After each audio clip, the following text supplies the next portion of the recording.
boa tarde. A Polícia Federal e procuradores analisam documentos apreendidos na Operação Scala. Tentam identificar os repasses de dinheiro e as empresas que teriam sido beneficiadas pelo decreto dos portos assinado pelo presidente Temer. 2 amigos do presidente, presos na operação, são alvos também da Justiça Federal. O ex-coronel da PM, João Batista Lima, e o advogado José Yunes foram denunciados pelo Ministério Público. A suspeita é de intermediação na cobrança de propina e de integrar uma organização criminosa ligada ao então PMDB. Chega a 30 o número de policiais militares assassinados no Rio este ano. Em Natal, são identificados os suspeitos do assassinato da PM Caroline Pleit dentro de uma pizzaria. A ONU pede investigação independente e transparente das mortes de palestinos no protesto contra Israel. O Jornal Hoje está começando. O ex-assessor da presidência e amigo do presidente Michel Temer, o advogado José Yunes, está sendo ouvido neste momento na Polícia Federal. Este é o segundo depoimento de Yunes desde que ele foi preso na quinta-feira aqui em São Paulo. Então a gente vai falar agora com a repórter Patrícia Falkowski, que está desde cedo aí em frente à Polícia Federal e tem as informações. Patrícia, o que se apurou? Boa tarde.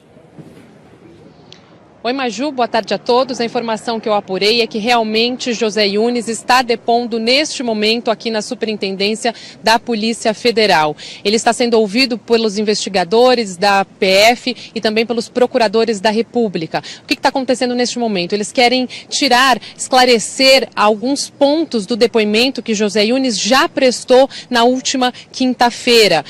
José Yunes, advogado e amigo do presidente Temer, ex-assessor também do presidente Temer, ele depois por 2 horas na última quinta-feira, ele negou qualquer relação com o decreto dos portos e com a empresa Rodrimar. E hoje cedo o advogado dele esteve aqui na sede da PF, Rodrigo Dalacqua, chegou por volta das 10h30 da manhã, eu conversei brevemente com ele, e inclusive ele está então também neste momento lá dentro durante este depoimento. E outra informação que eu apurei é que os investigadores da PF não vão parar para o almoço, vão seguir direto durante toda a tarde. Tanto o Yunes quanto outros presos, são 9 que estão aqui, também podem ser ouvidos. E aí também, hoje de manhã, quem esteve aqui foi o advogado de defesa do coronel João Batista Lima Filho, Cristiano Benzota. Ele disse que veio trazer remédios e roupas para o coronel, que o coronel não vai falar mesmo, e a gente só lembra que o depoimento do coronel ontem foi adiado, ele se negou a dizer, por problemas de saúde. E também só uma última informação, Maju, quem também está aqui é o advogado de Milton Ortolan, que também poderá ser ouvido então pela Polícia Federal, e a gente segue acompanhando. Obrigada, Patrícia. Olha, a gente volta a falar sobre as investigações da Operação Scala ainda nesta edição do JH. E mais um PM foi morto no Rio de Janeiro. É o 30º policial assassinado este ano. Veja na reportagem de Tatiana Nascimento. No carro da polícia, as marcas de mais um caso violento no Rio. 3 PMs foram atacados por bandidos em motos quando passavam por uma avenida movimentada da zona norte da cidade. Um dos tiros atingiu a cabeça do cabo Rafael de Oliveira Monteiro. Ele chegou a ser levado para o hospital, mas morreu.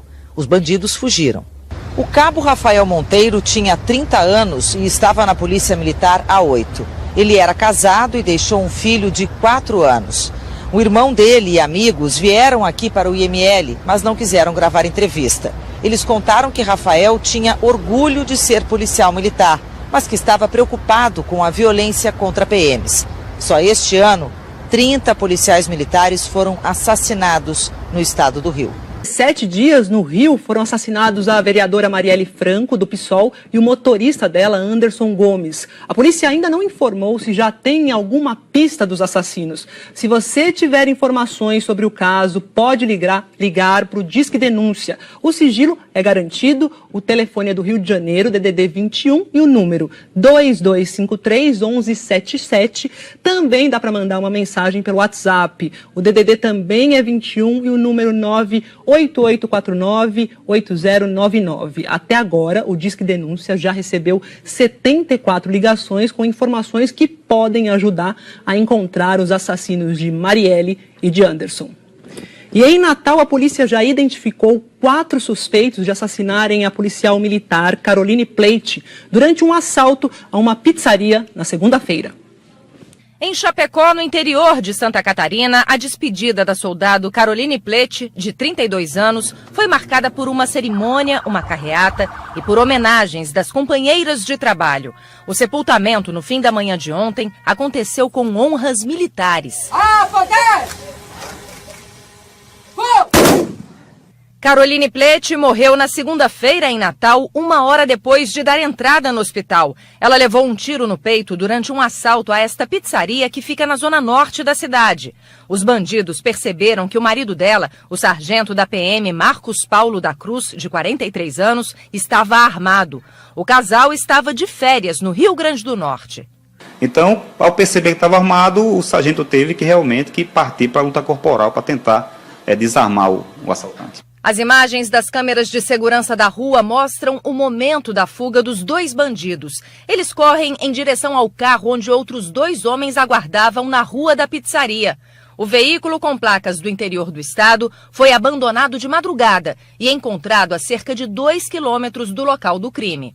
O sargento Marcos Paulo permanece internado no Hospital da Polícia Militar em Natal sem previsão de alta. O boletim médico desta manhã informou que o quadro é estável. Ele levou 2 tiros no tórax e tem um dreno no pulmão. O sargento só soube da morte da mulher na quarta-feira e antes da missa realizada aqui no estado, ele se despediu da esposa. A Polícia Civil já tem 4 suspeitos identificados e deve divulgar as fotos deles assim que forem finalizados os procedimentos. A DHPP ela está trabalhando incessantemente com o objetivo de identificar e, naturalmente, prender estas quatro pessoas. Bom, a gente volta a falar da Operação Scala, que prendeu amigos do presidente Temer na quinta-feira. Além dos depoimentos dos presos em São Paulo, os investigadores da Polícia Federal estão analisando também o material apreendido na operação. O inquérito deve ficar pronto até o fim de abril. A reportagem é de Camila Bonfim. A Polícia Federal está rastreando repasses e possíveis beneficiários. A análise é feita em arquivos de computador, anotações e na contabilidade das empresas investigadas. A suspeita é que essas empresas possam ter sido favorecidas pelo Decreto dos Portos, assinado pelo presidente Michel Temer no ano passado. Investigadores querem saber se, em troca, elas pagaram propina a amigos do presidente, presos na última quinta. Esses dados vão embasar o relatório do inquérito, que tem prazo para ser concluído pela PF no fim de abril, mas pode ser prorrogado. Investigadores estão checando informações e possíveis incoerências. As prisões temporárias que terminam na segunda servem para instruir a investigação. Uma possível contradição aparece no depoimento do presidente do Grupo Rodrimar, Antônio Celso Greco, sobre detalhes da construção de um terminal maior no Porto de Santos, na área que a Eldorado, empresa do Grupo JF de Joesley Batista, comprou da Rodrimar. Greco confirma que esteve uma vez em Brasília, acompanhado por pessoas da Eldorado e tratou diretamente com a vice-presidência. Segundo ele, foi apresentar o projeto de adensamento. Greco não disse com quem tratou sobre o assunto. O chamado adensamento permitiria construir um terminal maior na área que a JF comprou da Rodrimar. O pedido foi negado pelo governo e, segundo os delatores Joesley Batista e Ricardo Saldi, Greco da Rodrimar teria dito que atuaria no governo federal para mudar a situação. Greco contestou essa versão e negou ter dito para Joesley ou Saldi que iria conseguir isso com o presidente Temer. Greco disse que a resposta do presidente Temer foi simplesmente: "Vou ver o que posso fazer", mas que até agora nada foi feito. Delegados e procuradores querem saber se essa frase de Temer, "Vou ver o que posso fazer", citada por Greco, aponta que o então vice-presidente tentaria atender ao pedido. Temer já disse à Polícia Federal que nunca tratou de concessões portuárias com Greco e que jamais recebeu ou atendeu pedidos dele. Ontem, a defesa do empresário pediu a liberdade dele. A ministra Rosa Weber negou o pedido. O relator do inquérito, o ministro Luiz Roberto Barroso, afirmou que os pedidos para revogar as prisões temporárias serão analisados tão logo tenha sido concluída a tomada de depoimentos. Outro depoimento considerado importante para a investigação é o do amigo e ex-assessor do presidente, José Yunes. Investigadores questionaram Yunes a respeito de uma operação envolvendo a venda de uma casa à primeira-dama, Marcela Temer, no Alto de Pinheiros, em São Paulo. As informações desse depoimento vão ser cruzadas com documentos da investigação. A PF também investiga outra obra, a reforma na casa da filha do presidente, Maristela Temer, em São Paulo. Por isso, ouviu a arquiteta Maria Rita Fratesi. Ela é mulher do coronel João Batista Lima Filho e sócia dele na empresa que fez a reforma. Há informações na investigação sobre pagamentos de altos valores em espécie. A TV Globo apurou que, no depoimento, Maria Rita Fratesi chorou e não esclareceu informações sobre o assunto. Investigadores dizem que o principal argumento dela foi dizer que não participa da gestão das empresas do marido, apesar de os dois serem sócios da PDA, a empresa que fez a reforma. Por causa disso, Fratesi afirmou que não se sentia em condições de dar esclarecimentos sobre o caso. Na Operação Scala, a polícia fez buscas na Rodrimar e apreendeu uma folha de papel contendo relação de empresas, entre elas a Argeplan, do Coronel Lima.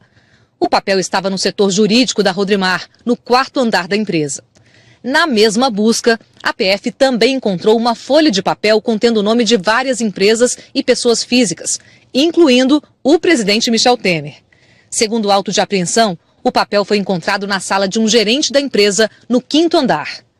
Na decisão que autorizou a operação, Barroso também mencionou uma nota técnica do Tribunal de Contas da União que aponta irregularidades no decreto dos portos.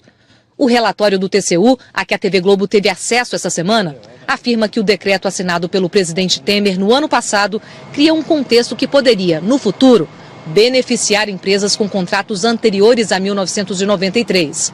É o caso da Rodrimar. Isso contraria o principal argumento da defesa do presidente. Temer alega que a Rodrimar, que tem contrato anterior a 1993, não poderia se beneficiar das regras que entraram em vigor em maio do ano passado. Michel Temer já foi alvo de 2 denúncias do então Procurador-Geral da República, Rodrigo Janot. Elas foram derrubadas na Câmara. Agora, Temer está sendo investigado pela Procuradora-Geral da República, Raquel Dodge, que foi nomeada por Temer em setembro do ano passado. Agora vamos a uma série de notas. A defesa de José Yunes disse que ele não possui nenhuma relação com o setor portuário ou com as empresas investigadas. A defesa de João Batista Lima Filho negou qualquer envolvimento em supostas irregularidades e disse que o cliente não está em condições de prestar depoimento por recomendações médicas, sem prejuízo de prestar futuros esclarecimentos. A defesa de Maria Rita Fratesi declarou que a cliente não tem envolvimento com fatos investigados e ela não tem participação na gestão da empresa PDA. A assessoria da Rodrimar, de Antônio Celso Greco, declarou que não teve acesso aos autos e que a empresa nunca pagou propina. Sobre o decreto dos portos, a Rodrimar considera que seus dirigentes atuaram como representantes e parceiros das entidades setoriais para ajudar a construir o texto e que o decreto não beneficiou nenhuma empresa. A defesa de Milton Hortolã afirmou que seu cliente jamais havia sido intimado a prestar esclarecimentos, nem tinha conhecimento de que estava sendo investigado e que, ainda assim, o cliente respondeu a todas as perguntas, o que faz a prisão desnecessária. O Palácio do Planalto ainda não respondeu à nossa produção sobre a primeira-dama Marcela Temer. E nós não conseguimos contato com a filha do presidente, Maristela Temer. O Ministério Público Federal apresentou denúncia contra o advogado José Yunes e o coronel aposentado João Batista Lima. Os dois são acusados de intermediar o repasse de propinas para integrantes do MDB. A reportagem é de Júlio Mosquera. A ação investiga o chamado quadrilhão do MDB, como antecipou o jornal O Globo. A reportagem mostra que o Ministério Público denunciou, em primeira instância, amigos do presidente Michel Temer de integrarem organização criminosa. O advogado e ex-assessor de Temer, José Yunes, e o coronel João Batista Lima são acusados de intermediar repasses de propina para o MDB. A denúncia faz parte da Operação Greenfield, deflagrada em setembro de 2016 e que investiga desvio de dinheiro de fundos de pensão, bancos públicos e estatais. A Procuradoria da República no Distrito Federal aponta que existem elementos concretos de que Yunes e o coronel Lima atuaram numa organização criminosa para beneficiar o MDB. O doleiro Lúcio Funaro, conhecido por ser um dos operadores do partido, disse que foi ao escritório de José Yunes pegar R$1 milhão dados pela Odebrecht, que teriam como destino final o ex-ministro Gedel Vieira Lima, em Salvador. Yunes disse que o ministro-chefe da Casa Civil, Eliseu Padilha, pediu a ele em 2014 para receber apenas um documento em seu escritório. Mas Funaro afirmou na delação ter certeza de que Yunes sabia que se tratava de uma entrega de dinheiro. Mas que ele tinha certeza que era dinheiro, ele sabia que era dinheiro, tanto que ele perguntou se o meu carro estava na garagem, porque ele não queria que eu corresse o risco de sair com a caixa para a rua, e até pelo próprio peso da caixa, né? Certo. Para um volume de R$1 milhão é uma caixa bem pesada. O caso está sob sigilo. As provas obtidas pelos investigadores na primeira instância serão enviadas para auxiliar no trabalho da Procuradoria-Geral da República no processo que corre no Supremo Tribunal Federal e tem como alvo principal o presidente Michel Temer. O juiz Marcos Vinícius Reis, da 12ª Vara da Justiça Federal aqui em Brasília, é quem vai decidir se torna José Yunes e o Coronel Lima réus no processo. A defesa do advogado José Yunes disse que tomou conhecimento da acusação pela imprensa e repetiu que seu cliente sempre pautou sua atuação profissional pela correção e ética. O advogado do coronel João Batista Lima Filho informou que só vai se manifestar quando tiver acesso a todo o conteúdo do processo. A defesa de Lúcio Funaro afirma que ele segue colaborando com a justiça. A defesa de Gedel Vieira Lima negou todas as acusações e disse que a inclusão de novas pessoas no inquérito comprova a fragilidade da denúncia. E, finalmente, o ministro Eliseu Padilha não quis comentar e o MDB ainda não respondeu à nossa produção. A gente vai agora a Brasília falar com a repórter Flávia Alvarenga, que está lá em frente à residência oficial do presidente Temer. Oi, Flávia, como é que está a movimentação por aí? Boa tarde. Oi, Maju, boa tarde a todos. O presidente Michel Temer passou amanhã no Palácio do Jaburu e não tem compromissos na agenda, mas amanhã já está confirmada uma reunião com os ministros mais próximos.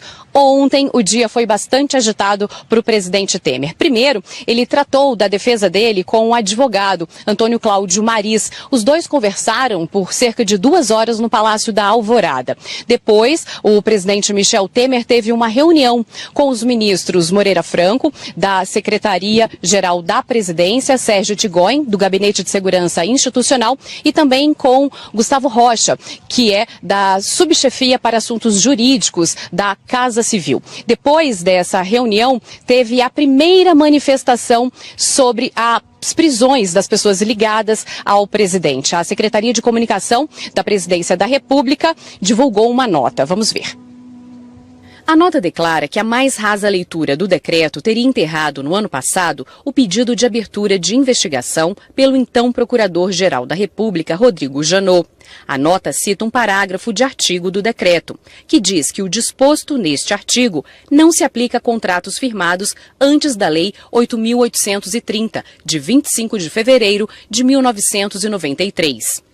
Ainda segundo a nota, Rodrimar não se encaixa neste parágrafo, no todo do decreto ou na sua interpretação, por mais ampla que se queira, conforme um despacho do Ministério dos Transportes, que concluiu que as disposições do decreto não se aplicam aos contratos da empresa Rodrimar.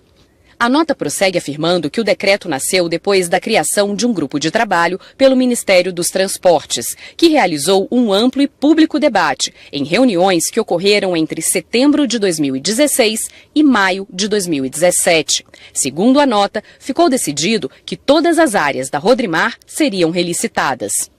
A nota prossegue, abre aspas, sem ter fatos reais a investigar, autoridades tentam criar narrativas que gerem novas acusações, buscam inquéritos arquivados 2 vezes pelo Supremo Tribunal Federal, baseados em documentos forjados e já renegados formalmente à Justiça, fecha aspas.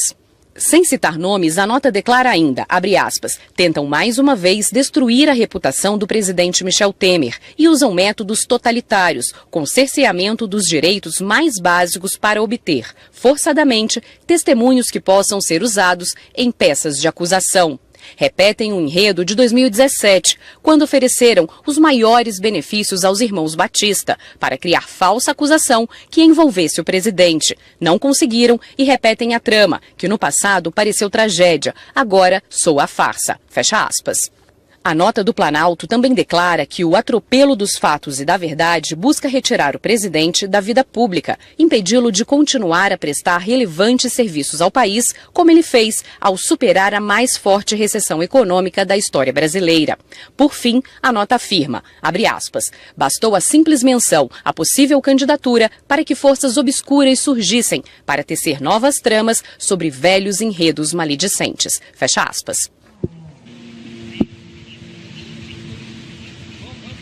Quem chegou agora há pouco aqui no Palácio do Jaburu foi o ministro Moreira Franco, da Secretaria-Geral da Presidência. Na manhã tem a reunião com os ministros e na segunda-feira o presidente Michel Temer vai participar da abertura de um congresso dos municípios do estado de São Paulo. Essa abertura vai ser em Santos, cidade que está no centro do noticiário por causa dessa operação Escala. Maju. Flávia, obrigada. Olha só, o condutor da lancha que atropelou e matou 2 pessoas no litoral sul fluminense ontem pagou fiança e foi liberado. 2 mulheres continuam internadas em estado grave. Veja na reportagem de Raquel Lemos. A lancha, que foi levada depois do acidente para o cais, no centro de Angra, vai passar por uma perícia. Em depoimento à polícia, o condutor alegou falha mecânica e foi liberado depois de pagar R$2.000 de fiança. Depois de ter parado a embarcação, posto ela em neutro, desengrenado, sem desligar o motor, quando ele se dirigia para jogar a âncora no mar, a lancha sozinha engrenou e acelerou. Havendo uma falha mecânica, o meu cliente torna-se tão vítima quanto os banhistas. Ele se torna passageiro dentro daquele veículo aquático. Natasha de Oliveira Soares, de 28 anos, e Camila Martinez Precoma, de 30, continuam internadas. O estado de saúde delas é estável. Os corpos de Alexandre da Silva Leite, de 43 anos, e Valquíria de Almeida Barros, de 29, continuam no IML. Ontem, a lancha avançou sobre um grupo que tomava banho de mar na Lagoa Azul, na Ilha Grande, em Angra dos Reis. Foram momentos de pânico. Só escutei a lancha acelerar uma, daqui a pouco a lancha acelerou 2, só que até o final. E começou uma gritaria, muito sangue, muito sangue, muito sangue. Foi a coisa mais horrível que eu já vi na minha vida. Nesse vídeo, gravado minutos após o acidente, dá para ver que banhistas e embarcações dividem o mesmo espaço. Essa situação já tinha sido denunciada pelo Ministério Público Federal. Em dezembro, o procurador Igor Miranda da Silva fez uma recomendação à Marinha, à Prefeitura e ao IBAMA, alertando sobre o risco de acidentes. O documento pede que a fiscalização no mar seja intensificada. Eu verifiquei em loco uma extrema proximidade entre embarcações, especialmente de grande porte, escunas, e também algumas de grande velocidade como lanchas, e mesmo os jet skis, de banhistas nessa região. E por isso eu fiz essa recomendação no sentido que se intensificasse a fiscalização. A maior parte do grupo de banhistas que estava na água na hora do acidente é de São José dos Campos, no Vale do Paraíba Paulista, e passava o feriado em Angra dos Reis. A Prefeitura de Angra dos Reis disse que já colocou em prática um programa para separar barcos e banhistas. A gente entrou em contato com a Capitania dos Portos e com o IBAMA, mas ainda não tivemos uma resposta. Agora a gente vai falar sobre a previsão do tempo. A Jaqueline Brasil já está aqui. Essa semana eu noticiei chuva para lá, chuva para cá. Eu quero saber qual é o destaque da chuva de hoje, Jaque. Boa tarde. Boa tarde para você, Maju. Boa tarde para todos. Olha, a chuva vem para quase todo o país, tá? Mas o destaque mesmo é para você que está no sul e na região norte, que é por onde eu começo hoje, tá? Pode chover muito agora na região aqui do Amazonas, também Pará e em Rondônia. Nas próximas horas pode chover até 80 milímetros em algumas horas e é muita coisa mesmo. Essa chuva contribui para o aumento de alguns rios no norte, como o Rio Madeira. Em Príncipe da Beira, por exemplo, já passou da cota de inundação em 1 metro. Olha só que coisa. Nós falamos da região norte, mas vamos falar também do sul. Essas são imagens aqui do satélite que mostram a concentração de áreas de instabilidade no sul, onde já choveu muito agora cedo, principalmente em Santa Catarina. Olha só, em São José já choveu 62 milímetros em poucas horas e Florianópolis 26 milímetros. E essa chuva vai continuar sim no sul, por causa desse sistema aqui de baixa pressão que aumenta as nuvens de chuva e funciona como um aspirador, porque ele puxa todo o vento quente vindo do norte, tá? Pode chover também em boa parte do centro-oeste. No sudeste, destaque para São Paulo, onde vem temporal agora no meio da tarde. A chuva também vem para o nordeste, tem a ver com essa escadinha aqui, que é a zona de convergência intertropical. tropical, onde o tempo vai ficar firme em boa parte da Bahia, Minas e aí no Rio de Janeiro. Muito calor, tempo firme. Aliás, as temperaturas vão aumentar bastante, principalmente no Rio, máxima de 34, 31 em Salvador e também em Manaus, 35 em Boa Vista e 30 graus aqui em São Paulo, Maju. E amanhã, domingo de Páscoa? Bem parecido com o dia de hoje, tá? Ou seja, calor e chuva. Os maiores acumulados vão estar concentrados aqui no norte do litoral nordestino, por causa dessa escadinha que eu acabei de explicar para vocês. E também é o seguinte, em Santa Catarina e no Paraná, tem mais volume de chuva também, porque esse sistema de baixa pressão, ele vai subindo, vai aumentando as nuvens de chuva e puxando junto esse vento quente e úmido que eu contei para vocês, e é por isso que a chuva vem mais cedo aqui para São Paulo também. Em compensação, o tempo vai ficar bem mais agora firme em Minas, como já vem acontecendo nos últimos dias, e também no Rio de Janeiro. O pessoal vai aproveitar bem aí o domingão de Páscoa, Maju. Obrigada, Jaqueline. Ótima Páscoa para você. Para você também e para todos. Tchau, tchau. Olha, a Prefeitura de Boa Vista está isolando a praça no centro da cidade, onde estão vivendo cerca de 800 venezuelanos. Tapumes estão sendo colocados em volta da Praça Simão Bolívar. A prefeitura diz que quem sair não vai poder retornar. Não há previsão de transferência dos venezuelanos que continuarem dentro da praça, porque os abrigos da cidade já estão lotados. A Praça Simão Bolívar tem sido o principal destino dos venezuelanos que chegam a Boa Vista e não têm onde morar. Só nos primeiros 2 meses deste ano, 24 mil venezuelanos pediram para entrar no Brasil no posto da Polícia Federal na fronteira do Brasil com a Venezuela. O secretário-geral da ONU, Antônio Guterres, pediu uma investigação independente e transparente das mortes na fronteira da faixa de Gaza e Israel ontem. Pelo menos 15 palestinos morreram e mais de 1.400 ficaram feridos. Hoje foi um sábado de luto oficial em todos os territórios palestinos. Milhares de pessoas saíram às ruas para acompanhar os funerais dos manifestantes mortos ontem. A chamada Marcha do Retorno reuniu 30 mil pessoas na fronteira entre a faixa de Gaza e Israel. Era um protesto para pedir a volta dos refugiados palestinos à terra que consideram deles, mas que hoje é o Estado de Israel. O exército israelense reforçou o número de militares na fronteira. Alguns manifestantes palestinos queimaram pneus e jogaram pedras contra os soldados, que responderam com gás lacrimogênio, balas de borracha e munição de verdade. Segundo o Ministério da Saúde palestino, 758 pessoas foram baleadas, 148 levaram tiros de borracha. Numa reunião de emergência do Conselho de Segurança ontem, o embaixador palestino da ONU, Riyad Mansour, disse que as forças de defesa de Israel cometeram um massacre. Segundo ele, os israelenses levaram atiradores de elite e tanques para serem usados contra a população civil. O subsecretário para Assuntos Políticos da ONU teme que a tensão em Gaza piore nos próximos dias e pediu que Israel só use armas letais como último recurso.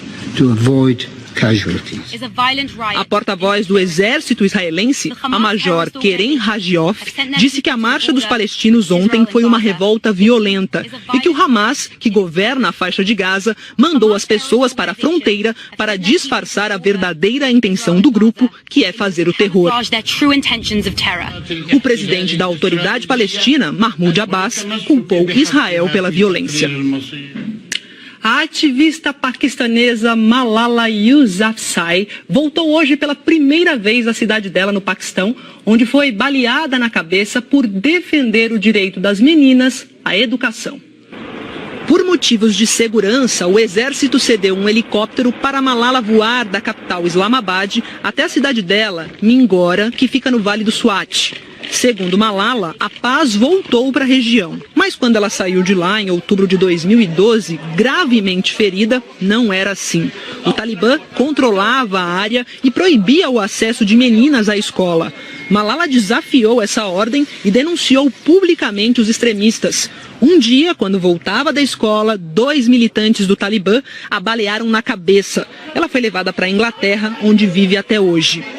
Ao voltar para casa pela primeira vez desde o atentado, Malala, o pai e os irmãos foram vistos chorando. O atual inquilino da casa manteve o quarto dela intacto com todos os livros e troféus que recebeu na escola. A ativista, que venceu o Prêmio Nobel da Paz em 2014, disse que pretende voltar a morar no Paquistão quando terminar os estudos na prestigiada Universidade de Oxford, na Inglaterra. E na Inglaterra, centenas de pessoas acompanharam o funeral do físico britânico Stephen Hawking, que ficou famoso pelas suas teorias sobre o universo. A cerimônia particular foi para 500 convidados, entre eles o ator Ed Redmayne, que viveu Hawking no cinema. Os fãs do físico ficaram do lado de fora da igreja de St. Mary, em Cambridge. Hawking morreu aos 76 anos no dia 14. Ele será cremado e suas cinzas serão depositadas em junho na abadia de Westminster, ao lado de grandes cientistas como Isaac Newton e Charles Darwin. O Jornal Hoje te convida agora a conhecer a última pedreira artesanal lá da França. É de onde saem as pedras para a construção de igrejas e castelos. O correspondente Rodrigo Alvarez viu como os grandes blocos aí de quartzo são cortados na floresta de Fontainebleau e se transformam em peças que servem para dar forma à arquitetura.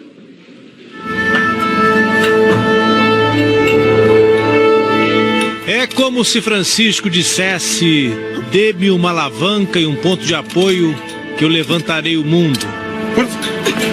Mas aqui a teoria do grego Arquimedes não funciona. Então o que é que ele faz? O homem das pedras filosofa em silêncio e percebe que precisa de muito mais do que uma alavanca para derrubar esse pedaço de mundo. Quando ele enfim consegue, a cadela fúcsia sai em disparada. O pedregulho de quase 8 toneladas vai ser agora partido e repartido para servir à construção ou reforma de alguma casa, rua ou monumento nos vilarejos e grandes cidades da França. E se no fim a história parece um conto de fadas, é preciso voltar ao começo, ao pântano onde a beleza ainda se esconde. Atravessando esse pântano que se forma aqui na floresta de Fontainebleau, no começo da primavera europeia. Uma floresta conhecida por ter sido lugar de caça de muitos reis franceses, onde até hoje existem muitos animais selvagens. A gente chega num lugar, de certa forma, secreto, escondido depois das árvores, revelado apenas por esse clarão que a gente tem aqui, a última pedreira que resistiu à modernização da França. A história aqui começou muitas décadas atrás com o pai de Francisco.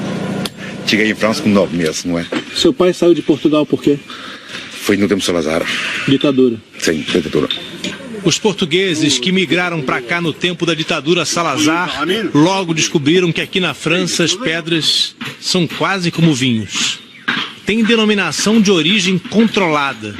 Essa, por exemplo, chama-se Grès de Fontainebleau. É feito com 99,8% de quartzo. De quartzo? Sim. E isso é uma boa pedra? É uma pedra que é dura e rompe toda a ferramenta. Na pedreira de Francisco, relíquia francesa em mão portuguesa, logo que se tira um pedaço, os artesãos, sim, eles são oficialmente chamados de artesãos, começam a abrir novas feridas. A técnica é a mais antiga possível. Nos remete à idade do bronze, ou seria mesmo a idade da pedra. Quando os pedaços gigantes chegam ao pequeno ateliê, recebem incisões precisas com os ponteiros até que se abre uma rachadura maior. E as ferramentas que fazem esse trabalho, bom, pode procurar aí pelo mundo que você não vai encontrar. Esse tipo de técnica de fazer ferramentas, antigamente de ferro, agora de aço, colocando dentro das chamas e artesanalmente construindo cada ferramenta, isso é raro a gente ver hoje em dia. E é bonito de acompanhar o trabalho dele aqui, ver a precisão com que ele faz cada um desses movimentos, dando forma à ferramenta que no fim vai talhar as pedras.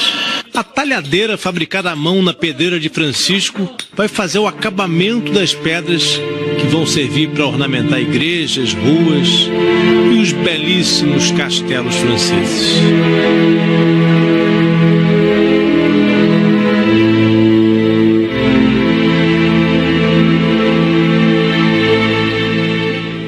O Jornal Hoje hoje termina por aqui. Para rever as reportagens, basta você acessar o Globoplay. Outras notícias no Jornal Nacional. Boa tarde, ótima Páscoa e até a próxima.